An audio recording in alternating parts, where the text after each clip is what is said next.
하나님 말씀 신명기 16장 9절 말씀 보겠습니다. 신명기 16장 9절입니다. 찾으셨으면 12절까지 우리 같이 한 목소리로 합독하겠습니다. 구약 성경 287페이지 신명기 16장 9절에서 12절 말씀입니다.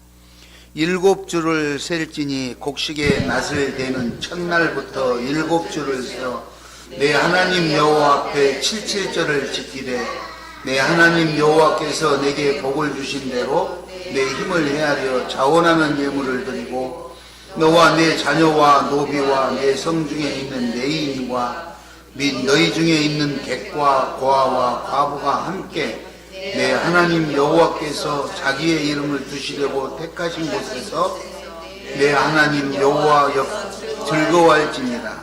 너는 애굽에서 종 되었던 것을 기억하고 이 규례를 지켜 행할지니라. 아멘. 맥추절은 3대 절기 중에 하나입니다. 이스라엘의 3대 절기는 6월절 그리고 77절, 오늘 맥추절이죠. 50일째 되는 날 중에 되는 날이라고 해서 오순절이라고도 부릅니다. 그리고 가을에 드리는 추수감사절, 초막절이라고 하죠. 오늘 신명기 16장에 보면 6월절과 그리고 77절, 초막절 이렇게 해서 3대 절기가 등장을 하게 됩니다. 다 이제 하나님께서 그때마다 이스라엘 백성들에게 사연이 담기죠. 우리도 일본에서 우리가 해방됐던 것을 기념하기 위해서 광복절 막 이렇게 하잖아요. 개천절 이렇게 해가지고 우리도 그렇게 이제 나라에 우리나라에 뭔가 이렇게 기념이 될 만 잊어서는 안 되는 잊어서는 안 될 그런 날들을 그렇게 정하는데 하나님께서도 이스라엘 백성들에게 절대로 잊어서는 안 될 그런 절기를 3대 절기를 세우시고 그 절기를 꼭 지키게 하셨습니다. 사실 6월절 같은 경우는 애굽에서 종살이하다 출발하던 그날 이제 출발을 해야 되는데 바로 왕이 놔주지 않죠. 그래서 10가지 재앙 중에 마지막으로 초태생 장자의 죽음, 그날 밤에 하나님 말씀대로 문설주에 양의 피를 바른 데는 피해를 당하지 않고 넘어가지만 그렇지 않는 곳은 사람부터 짐승에 이르기까지 처음 태어난 것은 다 죽는 엄청난 밤을 보냅니다. 그 밤을 여호와의 밤이라고 이렇게 부르는데 그 엄청난 것을 기억하기 위해서 세운 것이 6월절입니다. 6월절. 그리고 이제 그렇게 출애굽을 해서 종살이 할 때는 농사를 아무리 많이 지어봐야 내 것이 없잖아요. 다 주인 거니까. 그런데 종살이에서 해방돼서 나와서 많건 적건 크건 잘 지었건 못 지었건 간에 농사를 지어가지고 수확을 했는데 그것이 내 것이라 이 말이에요. 얼마나 행복하고 얼마나 감사하겠어요. 그래서 우리는 봄에 보리를 심어서 보리 농사를 수확하잖아요. 여기는 밀을 심어서 밀을 수확하는데 그 밀을 수확하고 너무너무 감사해서 하나님 앞에 감사 예물을 드리면서 절기를 지키는 것이 맥추절이다, 77절이다. 요즘에 이제 우리 같은 경우는 농사도 안 짓고 이렇게 직장 생활하고 도시에서 그러니까 사실 이런 맥추절이나 추수감사절의 의미가 많이 퇴색되었죠. 그래서 많은 사람들이 아니 농사도 안 짓고 직장 다니고 그러는데 왜 교회마다 꼭 추수감사절하고 맥추감사절을 해야만 합니까? 헌금을 걷기 위한 수단 아닙니까? 이런 방법들도 말을 하기도 하곤 합니다. 하지만 농사는 안 짓지만 하나님이 세우신 이런 절기를 통해서 하나님의 은혜와 사랑을 늘 기억하고 그리고 그리스도인으로서 성결된 삶을 살아가기 위해서 하나님이 세우신 원리와 그리고 하나님이 세우신 정신을 계승해 나가기 위해서 우리는 절기를 잊어서는 안 되기 때문에 오늘도 맥주 감사 주일로 하나님께 영광을 돌립니다. 뭐 강요하는 것은 아니기 때문에 여러분들이 강요한다 이렇게 들을 필요는 없지만 우리가 하나님을 사랑하고 하나님을 경외하는 마음으로 하나님께서 세우신 절기가 어떤 것이며 우리가 이 절기를 어떤 마음으로 어떤 자세로 어떻게 지켜내야 할까, 이 정도의 원리는 우리가 알고 신앙생활을 해야 될 것 같아서 그 관점에서 여러분들이 이해를 하시고 은혜를 받을 수 있기를 축원합니다.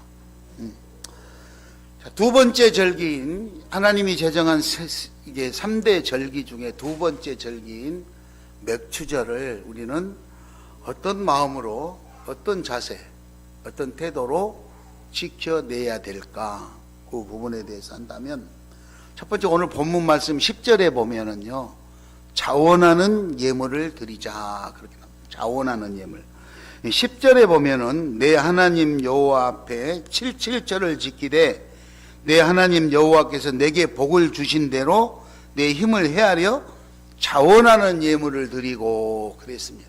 그러니까 뭐 누가 맥주 감사절이라고 해서 얼마 내라 이렇게 정하는 게 아니고 내가 하나님 앞에 복을 받은 대로 힘껏 드린다 이 말입니다. 내가 복을 못 받았다 그런 사람은 뭐 안 해도 되겠죠. 그런데 사람들이 보기에 저 사람은 풍족하지 못하고 너무너무 궁핍하게 사는 것 같지만 본인이 생각할 때 나는 하나님이 나한테 주신 은혜와 사랑이 너무너무 감사하다. 내가 이렇게 세상에 존재하고 생명을 유지하고 살아갈 수 있는 것만 해도 하나님 그 어떤 것으로도 내가 하나님 은혜에 갚을 길이 없다고 감사하는 사람은 누구보다도 더 풍족한 마음으로 하나님 앞에 감사 표시를 할 수 있겠죠. 그러나 가진 것이 재물뿐인 사람인데도 불구하고 하나님의 은혜를 깨닫지 못한 사람은 하나님이 나한테 해주신 것이 뭐가 있는데 이러면서 자기의 마음을 열지 못하는 그런 상황이 발생되지 않겠습니까? 그래서 우리는 어떤 일이 있어도 하나님 앞에 감사하는 마음으로, 그렇게 자원하는 마음으로 감사의 표시를 할 수 있기를 바랍니다. 구약시대에는요 딱 정해졌어요. 추수 이게 제사를 지낼 때 뭐를 어떻게 해야 된다 딱 정해져 있는데, 레위기 23장 18절에 보면, 레위기 23장 18절에 18절 19절에 이렇게 나와 있어요. 너희는 떡과 함께 1년 된 흠없는 어린 양 7마리, 어린 숫소 1마리, 순양 2마리를 드리되 이것들을 하나님께 드려서 번제로 삼을지니 이는 화제라 여호와께 향기로운 냄새며, 19절에 순염소 1마리로 속죄제를 드리며 1년 된 어린 순양 2마리로 화목제를 드릴 것이요. 이렇게 구체적으로 딱 했어요. 우리도 이제 요즘에 사람들이 그런 말들을 많이 해요. 자원하는 마음으로 드린다 그러니까 이 목사님 그래도 자원하는 마음인데 그것이 구체적으로 부담이 되는데 또 어느 정도인지 그것이 좀 헷갈린다고 뭐 그런 경우들이 있어요. 주일헌금도 그런 적이 있었어요. 우리가 주일헌금을 하는데 주일헌금을 얼마를 할 거냐. 그래서 다른 교회는 어떻게 하는지 모르지만 제가 오래전에 한번 말씀을 드린 것 같은데 주일헌금을 얼마를 할 거냐. 그럼 뭐 자기가 감사하는 대로 준비해서 드리는 거죠. 그런데 이거는 나와 있는 것은 아니지만 내가 그냥 생각을 해서 내가 주일날 점심 한 끼 정도를 하나님 앞에 주일헌금으로 드려야 되겠다 이런 마음으로. 그래서 나는 오후에 점심 때 김밥을 먹는다. 김밥 한 줄 값 헌금하면 되는 거고, 나는 너무너무 생활이 어려워서 점심은 안 먹고 삽니다. 아침 저녁만 먹고. 그럼 안 해도 되는 거죠. 그래도 하나님이 다 아시잖아요. 그래서 나는 점심 때면 아주 좋은 식당에 가가지고 비싼 음식을 먹는다. 그럼 그 사람은 그 금액을 헌금으로 드리면 되는 거고, 또 나 혼자 먹는 금액으로 해서 혼자 먹는 금액을 내는 거나, 아니면 내가 교회 와서 일주일에 한 번씩 교회 오는데 예수님 대접하고 예수님하고 나오고 둘이 식사한다고 2인분을 드리겠습니다.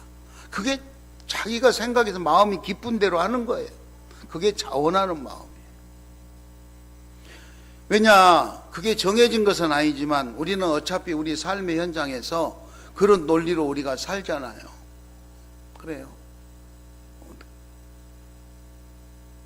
어제도 자원하는 마음으로, 어제 제가 공부하고 이렇게 교회 열심히 오려고 열심히 왔어요. 오는데 우리 권사님들이 자원하는 마음으로 오셔가지고, 이 더운데 얼마나 더워요, 그렇죠? 그런데 쓸고 닦고 씻고 열심히 하시는 거예요. 교회 여기 청소하고 다 쓸고 닦고 하려면 얼마나 힘들겠어요. 누가 뭐 와서 하라고 강요를 합니까? 와서 쓸고 닦고, 복도 저 계단 올라오는데 찜통이에요. 창문도 없어서 얼마나 찜통인데 거기 쓸고 닦고, 화장실 가서 물 청소하고 쓸고 닦고, 고생하다. 고생. 누가 시켜서 하라 그러면 안 할 거예요. 아마 자기 집에서도 안 할 거예요. 자기 집에서 누가 그거 안 하죠. 에어컨 틀어놓고 시원하는데도 하고 싶은 생각이 안 들어요. 그런데 교회 와서 누가 시키지 않았는데도 열심히 하는 거예요. 하나님을 사랑하기 때문에, 하나님이 집이니까 내가 가서 하나님 우리 집이니까 청소해야지, 그런 마음으로 오셔서 하는 줄 믿습니다. 그리고 제가 그렇게 이제 오는데 얼마나 고마워서 뭘 사가지고 가지? 그래서 아이스크림 사가지고 왔어요. 아이스크림 사가지고 와서 이렇게, 얼마나 권사님들 또 우리 집사님들이 돌아가면서 내가 시간 될 때마다 와서 청소하고 이렇게 할 때 얼마나 감사한지 몰라요. 큰 교회 내가 청소 안 하고 뒷전에 앉아있다가 그냥 가만히 가고 그래도 뭐 누가 뭐라고 하겠습니까? 그런데 작은 교회에 오셔가지고 땀 흘리면서 수고하고 이것저것 애쓰고 너무너무 감사하죠. 여러분들이 그렇게 수고해서 누군가가 그 모습을 보고 너무너무 감사하니까 갚을 길이 없어서 기도합니다. 목사님은 여러분들이 그 수고하고 헌신하는 모습이 너무너무 아름답고 너무너무 고마우니까 하나님 앞에 기도하는 거예요. 하나님 우리 집사님들 건강 지켜주시고, 하나님 우리 권사님 건강 지켜주셔서 교회를 사랑하는 마음으로 이렇게 와서 청소하고 쓸고 닦고 저렇게 수고하시는데 하나님 아시지요? 어디 가서 위험한 일 당하지 않도록 하나님 도와주세요. 기도가 저절로 나오게 돼 있는 거예요. 돈으로 살 수 없는 엄청난 것들을 하나님으로부터 받을 수 있는 유일한 축복의 통로인 줄 믿으시기 바랍니다. 어디 가서 뭐 내가 그렇게 해보려고 해도 근데 가가지고는 할 기회가 없어서 못해. 기회가 없어서. 그런데 작은 교회에 왔기 때문에 일이 많아서 기회가 생긴 거예요. 축복받을 기회가 생긴 거예요. 그런데 그거를 자원하는 마음, 사랑하는 마음으로 기회라고 생각하고 하면 좋은데, 이게 힘들어서 못하겠어 이런 마음이 들면 이런 교회도 다닐 수가 없는 거예요. 여러분 옆 사람한테 인사하면 수고하셨습니다. 당신 때문에, 옆 사람 보고 당신 때문에 우리 교회가 유지되고 있습니다. 네, 그렇습니다. 말 없이 와서 청소하시고 또 말 없이 기도하시고, 누군가가 아프다고 그러면 찾아가지 못해도 그렇잖아요. 누군가가 아프다고 기도 제목을 단톡방에다 올리면 여기저기서 막 기도하겠다고 힘내라고 계속 댓글 달아주고 그러잖아요. 누가 뭐 시켜서 그렇습니까? 사랑하기 때문에. 그럼 나하고 뭐 따져보면 아무것도 아니에요. 그러나 예수 안에서 우리가 한 가족이기 때문에 서로 아파하고 서로 힘들어하면서 서로 사랑하면서 살아간 줄 믿습니다. 그러므로 오늘 맥주절이다.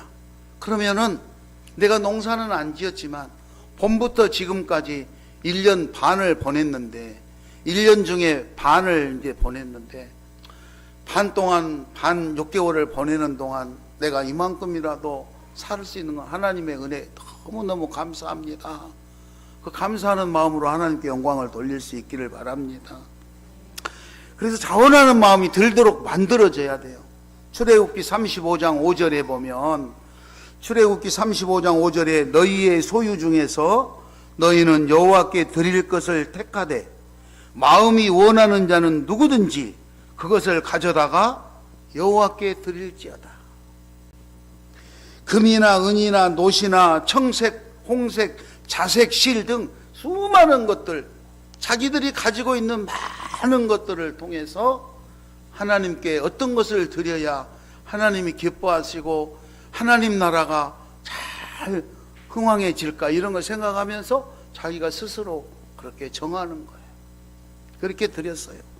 출애굽기 35장 29절에는요 마음에 자원하는 남녀는 누구나 여호와께 모세의 손을 빌어 명령하신 모든 것을 만들기 위하여, 하나님이 모세의 손을 통해서 손을 빌어서 뭔가 하나님의 전을 만들기 위해서 필요한 것들, 이런 것들을 마음이 감동된 남녀는 누구나 다 그런 물품을 드렸으니 이것이 이스라엘 자손이 여호와께 자원하여 드리는 예물이다 그랬습니다. 그러니까 당시에 모세가 성전도 만들고 하나님의 백성들을 이끌어가고 이렇게 해야 될 때 사람들이 딱 생각해 보는 거예요. 아, 목사님이 지금 뭐가 필요하겠구나. 그러면 자기들이 남녀노소를 막론하고 필요한 물품들을 교회로 가지고 와서 그거를 하나님 앞에 내려놓았다. 이게 자원하는 예물이다. 이 자원하는 예물을 가지고 많은 성도들이 서로 이렇게 나누며 화목하게 살았다, 이 말이에요. 오늘 여러분들 우리가 시온교회라는 이름으로 이렇게 같이 모여 공동체 생활을 해나가고 또 예배 생활을 해나가고 하나님을 의지하고 하나님께 경배하며 살아가는데, 나와 같이 예배하는 내 형제 자매 중에 혹시라도 어려운 사람이 있다면 그들을 돕기 위해서 교회에 자원하는 마음으로 예물 드리는 거예요. 다른 거 없어요. 여러분들이 드린 예물로 이 하나님의 공동체인 교회를 유지해 나가고, 그리고 선교지에 많은 사람들에게 공급해 가면서 그렇게 살아가는 거예요. 여러분, 자원하는 마음 가지시기 바랍니다. 자원, 많고 적고가 문제가 아니라 내 마음에 감사하는 마음이 나와야 돼. 감사하는 마음. 그래야 자원하는 마음이 생기는 거예요. 두 번째 따라서 합니다. 하나님 앞에서 즐거워합시다. 하나님 앞에서 즐거워합시다. 네. 그날 곡식을 거둬들인 날이니까 얼마나 기쁘고 즐겁겠어요. 그러니까 아주 최고로, 인생의 최고의 즐거운 날처럼 기쁘고 즐거워할 수 있기 바랍니다. 얼만큼 즐거워하고 누구누구 어디까지 즐거워해야 될 것인가? 11절에 보니까 너와 내 자녀와 노비와 내 성중에 있는 내인과 및 너희 중에 있는 객과 고아와 가부가 함께 내 하나님 여호와께서 자기의 이름을 두시려고 택하신 곳에서 내 하나님 여호와 앞에서 즐거워할지니라. 그래서 즐거워할지니라. 그러니까 나와 내 자녀, 우리 가족은 물론이고, 그리고 성중에 있는 네이 사람들, 이 사람은 가나안 땅에 들어갔을 때 땅을 분배를 받지 못한 사람들이에요. 이 사람들은 성전에서 예배를 수발던 제사장 직분을 감당하는 사람, 요즘으로 말하면 직업을 갖지 않고 목회에만 전념해야 될 목회자들, 그렇잖아요. 요즘이나 되니까 생활비가 없어서 목사님이 직장에 돈벌이하러 가지고 전도사님들이 돈벌이하러 다니고 그러지, 전에는 그렇지 않았어요. 목사님이나 전도사님들, 교역자들은요 온전히 교회 안에서 기도하고 또 말씀 보고 또 연구하고 그리고 성도들을 위해서 기도하고 이런 일에 전무했다 그랬어. 내중에 일이 많아지니까 그렇게 기도하는 생활인데 일이 많아지다 보니까 뭐 여기저기 요즘으로 말하면 복지 일이라든가 여러 가지 해야 될 일이 업무가 많아져서 야 우리가 이래서는 안 되겠다.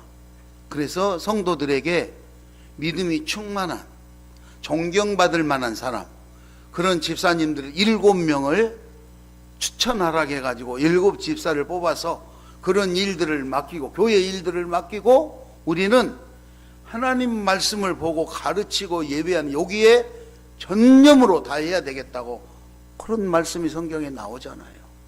그러니까 여러분들이 열심히 일하고 하나님 앞에 예물을 드려서 그 예물로 목회자들, 교역자들이 여기서 생계 유지라고 오직 하나님 말씀, 기도 생활에 전념할 수 있도록 그렇게 해야 돼요.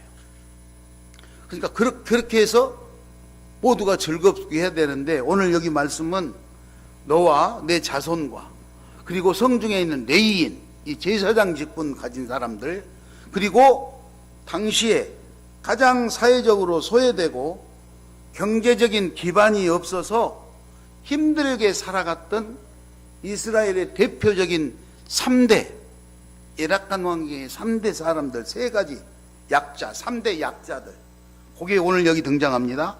객과 고아와 과부가 함께 즐거워해야 된다.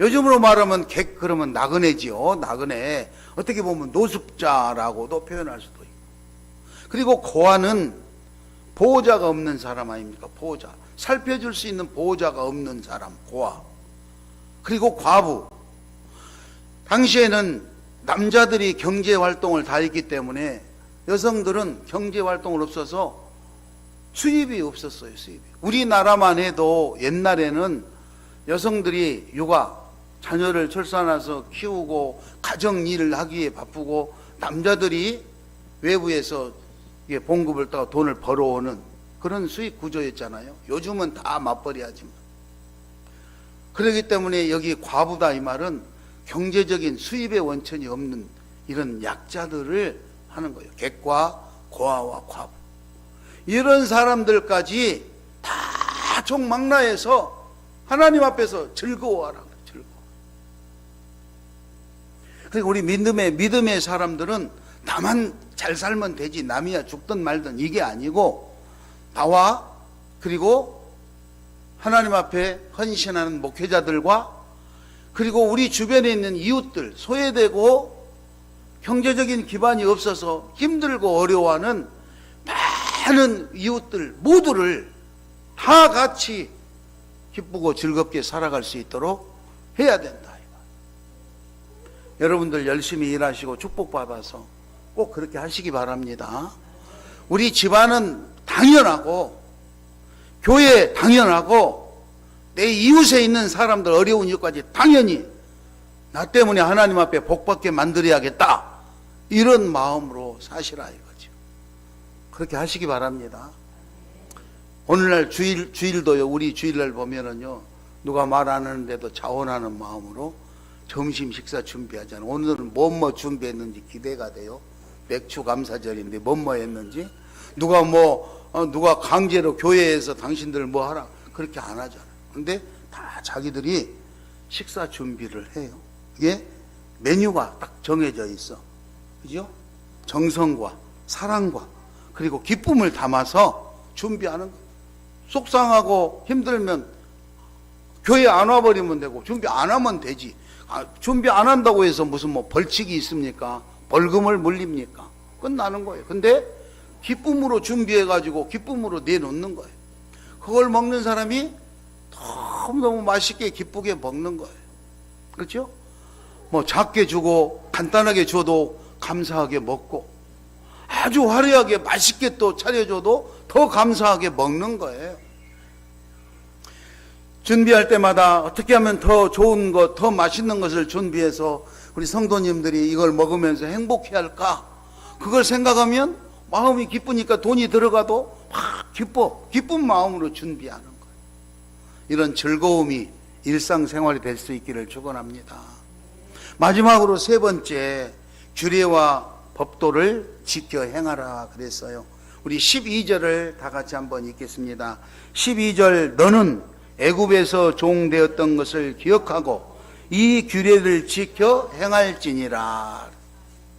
그러니까 지금 내가 잘 살고 아무 근심 걱정 없다고 해서 나만 그냥 잘 살려고 노력할 것이 아니라 과거에 애굽에서 비참하게 종살이했을 때 그 고통스러웠던 그날을 기억을 잊지 말고 주변에 어려운 이웃들의 아픈 마음을 기억하면서 이 절기에 서로 나누고 서로 용서하고 화목하게 살아야 된다는 거예요.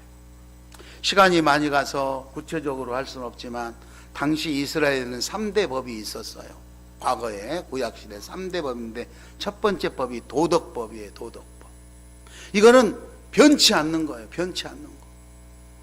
변할 수 없는, 세월이 지나도 변하면 안 되는 법. 이게 도덕법이 있어요. 이게 요즘 우리들에게 전해 내려오는 것은 십계명이에요. 십계명. 십계명은 아무리 세월이 흘러도 변하지 않아요. 이걸 도덕법이라고 해가지고 당시에 구약시대에 지켰어요. 두 번째는 시민법이라는 게 있어요. 시민법. 시대의 흐름에 따라 적절하게 그 상황에 맞게끔 주어진 법. 당시에는 히브리 사람들의 그 종에 대한 규례였어요. 규례. 우리나라도 과거 옛날에 이조 시대 때 뭐 종들 두고 그러면 거기 법이 있었잖아요. 임금님이 양반들이 종들을 다룰 때는 어떻게 해야 된다는 자기들의 내규가 있었어요.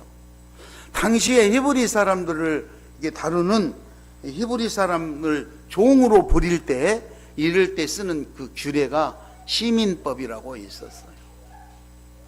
그리고 하나가 더 있다면 의식법이라고 있죠. 의식법. 의식법은 뭐냐? 장차 예수님이 오실 거를 기대하면서 자기들이 지키는 각종 제사 제도나 그 다음에 절기에 관한 규례, 이런 것들을 지켰는데 예수님은 하나님 말씀대로 성육신에서 오셨고 그리고 십자가를 지고 죽으셨고 부활하시고 승천하심으로 인해서 그런 것들이 다 이루어졌어요. 과거의 구약 시대에는 우리가 제사를 지낼 때 짐승을 잡아서 피를 흘리고 뭐 이렇게 지냈지만 예수님이 오신 이후로는 우리가 눈에 보이지 않지만 마음속으로라도 예수를 영접하고 회개하고 주님과 이렇게 하면은 다 만인 제사장 시대가 열린 거 아닙니까? 그러므로 우리는 절대로 남을 의식하거나 무슨 이렇게 얽매이거나 이러지 마시고 스스로 자원하는 마음으로 하나님 앞에 감사하면서 기쁘게 즐겁게 그렇게 살으시기 바랍니다.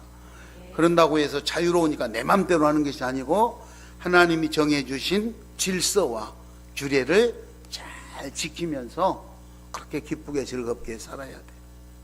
고린도후서 9장 7절에 보면 각각 그 마음에 정한 대로 할 것이요 인색함이나 억지로 하지 말지니 하나님은 즐겨내는 자를 사랑하느니라. 이렇게 고린도후서 9장 7절에서 말씀하고 계셔요. 그러므로 뭐 맥주절이라고 해서 헌금 생활에 부담 갖거나 이게 아니고 내가 최선을 다해서 힘 닿는 데까지, 오늘 10절에 그랬잖아요. 복 받은 대로 힘 닿는 데까지 힘껏 자원하는 예물을 드려라 그랬어요. 그러니까 하나님 앞에 내가 내 힘 닿는 데까지 감사 표시를 하는 거예요. 감사 표시를. 한번 이게 저는 이 설교를 준비하면서 한번 생각을 해봤어요. 반대로 바꾸어 봤어요. 내가 주는 사람이라 그러면은 내 거 주는 것이 아까워서 조금이라도 좀 덜 주고 가치를 좀 낮추려고 이렇게 그런 생각을 가질지 모르는데, 내가 만약에 받는 사람이다 그런다면 더 많은 것, 더 좋은 것, 더 큰 걸로 받고 싶지 않겠어요? 여러분은 어떠세요? 목사님은 욕심쟁이에서 그런 생각을 가질까? 그렇잖아요? 내가 받는 사람 입장에 있다 그러면 더 크고 더 많이 더 좋은 것으로 받고 싶으면 얼마나 좋겠어요. 그래서 그러면 내가 기분이 좋아지잖아요. 그런 원리가 있다면 내가 하나님 앞에 드려야 될 때도 최선을 다해서 하나님이 내가 즐거울 정도 최선을 다해서 더 많이 더 좋은 걸로 더 하나님 앞에 드려서 하나님이 기뻐하실 수 있도록 내가 노력해 보는 거예요. 그 정해지거나 뭐 강요는 아니에요. 내가 그렇게 하면은 기쁘고 행복할 것 같으니까 또 반대로 그렇게 드려야 내 마음이 기쁘고 즐겁고 행복해지지 않냐 이 말이죠. 그런 원리가 어쩌면 진심의 원리이지 않을까. 하나님을 진심으로 사랑하고 하나님 앞에 경외하는 마음으로 우리들의 마음을 진심으로 전달하는 것이 아닐까, 그런 생각을 가져봅니다. 사랑하는 우리 시온 가족 여러분들, 금번 맥추절을 지키자 했는데 맥추 감사절을 지키면서 오늘 하나님이 자원하는 마음으로 힘껏 드리고, 그리고 많은 어려운 이웃들과 함께 하나님 앞에서 즐거워하고, 그리고 지난날 애굽에서 종살이했을 때 그 어려운 시절을 기억하면서 잘 질서를 규례를 지켜 행하라 했으니 그렇게 날마다 잊어버리지 마시고 하나님 앞에서 잘 질서를 지키고 사랑을 행하고 실천하고 말씀을 선포하는 이런 삶의 현장에서 승리하는 저 여러분이 될 수 있기 바랍니다. 이 시간 우리 가슴에 손을 얹고 한번 기도하겠습니다. 나는 하나님 앞에 정말 진심에서 감사하는 마음으로 감사를 했는가? 아니면 그냥 형식적으로 했는가? 그리고 나는 하나님 앞에서 정말로 기쁘고 즐겁게 살고 있는가? 아니 나만 살고 있는가? 내 이웃과 내 형제 자매들까지도 기쁘게 살 수 있도록 내가 그렇게 배려하고 있는가?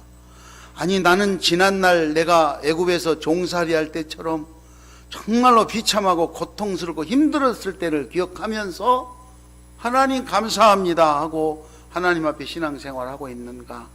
한번 이 시간 돌아보시고 하나님 앞에 최고의 아름다운 감사생활, 최고의 기쁘고 즐거운 삶이 되게 해달라고 기도하겠습니다.